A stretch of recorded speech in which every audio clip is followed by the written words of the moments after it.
अच्छा, ये भी सवाल बहुत ज्यादा पूछने में आता है कि प्रेग्नेंट है और डॉक्टर ने दवाइयां लिख के कहा है कि आप डिलीवरी के बाद तशरीफ लाइएगा। किसी भी डेंटल ट्रीटमेंट को पोस्टपोन किया जाता है और ये कहा जाता है कि आप डिलीवरी के बाद आए, आप ये पेन किलर ले लें या एंटीबायोटिक ले लें, लेकिन ये मैं समझता हूँ कि ये पूरी बात सच नहीं है। दूसरा ये है कि लोग ये समझते हैं कि शायद प्रेगनेंसी में दांत निकलवाना डेंजरस है, खतरनाक है। ये बात भी नहीं है। ये समझना जरूरी है कि प्रेगनेंसी को हम तीन उसमें डिवाइड करें, तीन ट्राइमेस्टर में, फर्स्ट सेकंड थर्ड, पहले 3 महीने, आखिरी 3 महीने और दरमियान के 3 महीने। तो मैं ये कहता हूँ जो गाइडलाइंस हैं वो ये हैं कि जो फोर्थ फिफ्थ सिक्स मंथ है प्रेगनेंसी का, चौथा पांचवा छठा, वो सेफ है आपके लिए। और पहले ट्राइमेस्टर में भी, यानी पहले दूसरे तीसरे महीने में भी, और सातवें आठवें नौवें महीने में भी एक्सट्रैक्शन हो सकती है, रादर देन कि हम दवाइयां लिख के दें आपको, पेन किलर्स और एंटीबायोटिक, और डिलीवरी का वेट करें। क्योंकि पेशेंट की डिलीवरी के लिए एंटीबायोटिक्स, उस फीटस के लिए, मदर के लिए भी और बच्चे के लिए भी दवाइयां इंतहाई खतरनाक हो सकती हैं और बात अबॉर्शन तक जा सकती है। तो जिस स्ट्रेस से मरीज गुजर रही है, उस स्ट्रेस से, उस पेन से मरीज को निकालना है। प्रेग्नेंट मरीज जब हमारे पास आए, हमारे लिए ये समझना जरूरी है, ये जानना जरूरी है, और मरीज को भी अवेयरनेस होनी चाहिए कि एंजाइटी, यानी उसका स्ट्रेस, उसकी परेशानी, उसके दर्द में जो उसका हार्मोनल लेवल है वो इंक्रीज हो जाना और उन हार्मोन्स का बढ़ जाना जो एबॉर्शन का बायस बन सकता है।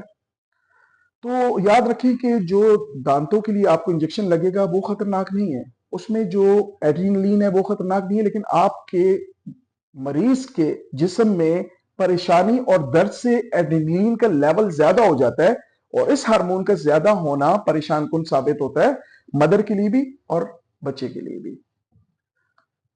और उसमें आपका कोई भी एक्सट्रैक्शन हो सकती है, एनेस्थीसिया लग सकता है, लेकिन हमने जो आपको प्रोटोकॉल देना है, जो उस मरीज को प्रोटोकॉल देना है, वो एंजाइटी रिडक्शन के देना है, परेशानी में कमी का बायस बनना है, न कि उस मरीज को जो अटेंडेंट्स हैं, न कि उस मरीज को घर से कोई परेशानी दी जाए, ऑलरेडी वो बेचारी पेन में है, और उस पेन में उसको डेंटिस्ट को इग्नोर किया जाता है या दवाइयां लिख के दी जाती हैं, और उसकी जो ट्रीटमेंट है, जो कॉज है, जो सबब है, उसको वहीं पे रहने दिया जाता है। तो वो बेचारी तो, वैसे उसने 9 मंथ के बाद, उसने इस पेन को, दूसरे महीने में पेन शुरू है, तो वो 9 मंथ, 8 मंथ कैसे वेट करेगी, वो कैसे बेयर करेगी, और वो इन 8 मंथ में किस किस मराइल से गुजरेगी।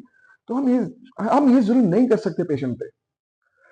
खुदा ये जानने की कोशिश करें कि प्रेगनेंसी कोई कॉन्ट्रा इंडिकेशन नहीं है दांत निकालने के लिए, दांतों के इलाज के लिए आप करवाएं। ये है कि आपको जो फॉलो अप चाहिए, जो आपको प्रोटोकॉल चाहिए, वो थोड़ा आम मरीज से ज्यादा इल्म वाला, नॉलेज वाला चाहिए। उसमें एंजाइटी रिडक्शन प्रोटोकॉल है, एनेस्थीसिया का प्रॉपर जो प्रोटोकॉल है वो है, प्रॉपर डोजेज है। इसके अलावा ये जो only prescription, only medication, only pain killers, इसमें बड़ा मोहतात रहकर दवा प्रेगनेंसी में लिखी जाती है। तो कहने का मतलब ये है कि ये सारी चीजें आपको बताई कि हर ट्रीटमेंट हो सकती है, everything is possible. Dental treatment सारे ट्राइमेस्टर्स में सेफ है। इसके अलावा आप नाश्ता करके आए, आप खाना खा के आए, अर्ली मॉर्निंग अपॉइंटमेंट्स रखें, और वो चीजें अवॉइड करें जिससे पेन ट्रिगर होता है, जिससे पेन शुरू होता है। अगर मिसाल के तौर पे उस साइड पे खाने से पेन शुरू होता है, तो आप कोशिश करें कि ना खाएं उस तरफ, खाना नरम कर दें, ताकि ऊपर वाला दांत नीचे वाले से, या नीचे वाला दांत उस ऊपर वाले जो इन्फेक्टेड दांत है वो उससे टकराए, तो आपको ज्यादा प्रॉब्लम हो। तो अनट्रीटेड जो डेंटल इंफेक्शन है ना, जो सबब है, अगर वो हम छोड़ देंगे ना एंटीबायोटिक प्रोटोकॉल पे और दवाइयों पे, तो पेशेंट और वो जो प्रेगनेंसी में वो जो बच्चा है वो बहुत ज्यादा सफर करेंगे। तो आप लोग ये वीडियो शेयर करें ताकि लोगों को ज्यादा से ज्यादा अवेयरनेस हासिल हो।